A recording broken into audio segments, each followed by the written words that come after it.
भारत की राजनीति में अभी एक बड़ा चुनाव हुआ है, लेकिन दिलचस्प बात यह है कि जनता ने इसमें वोट नहीं किया।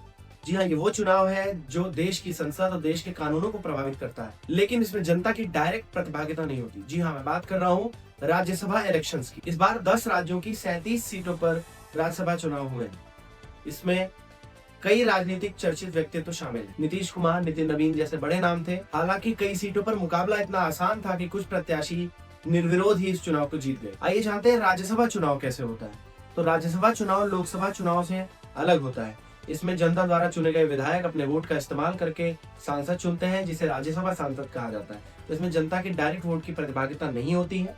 इसमें जनता ही द्वारा चुने गए एमएलए अपने वोट का इस्तेमाल कर, और इस प्रक्रिया में प्रोपोर्शनल रिप्रेजेंटेशन और सिंगल ट्रांसफरेबल वोट सिस्टम का इस्तेमाल होता है। इस चुनाव में विधायकों की संख्या के हिसाब से सीटों का बंटवारा होता है, जहां विधायक अपनी प्रेफरेंस यानी प्राथमिकता के आधार पर चुनाव करते हैं। अगर इस चुनाव की सबसे बड़ी खबर कहीं से आई है तो वो है बिहार।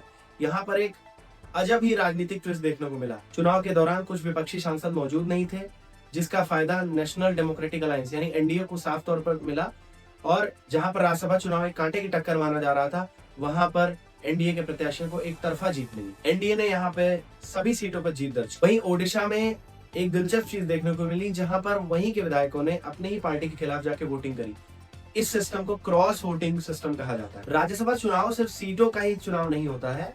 राज्यसभा चुनाव यह तय करता है कि संसद में कौन सा बिल पार्टी आसानी से पास कर पाएगी। अगर किसी गठबंधन के पास ज्यादा सीटें होती हैं तो उसके पास बिल पास करना और नीतियां लागू करना आसान हो जाता है। 2026 में हुए राज्यसभा चुनाव में हमें ये साफ देखने को मिला, रणनीति, गठबंधन और क्रॉस वोटिंग एक बड़ा रोल अदा करते हैं इस चुनाव में। अब देखना यह है कि आने वाले समय में ये चुनाव किस तरह से अहम भूमिका निभाते हैं। आपको क्या लगता है? आप अपनी राय कमेंट सेक्शन में जरूर दें, और अगर आपने हमारे चैनल को अभी सब्सक्राइब, फॉलो नहीं किया है तो कृपया इसे फॉलो और सब्सक्राइब करें।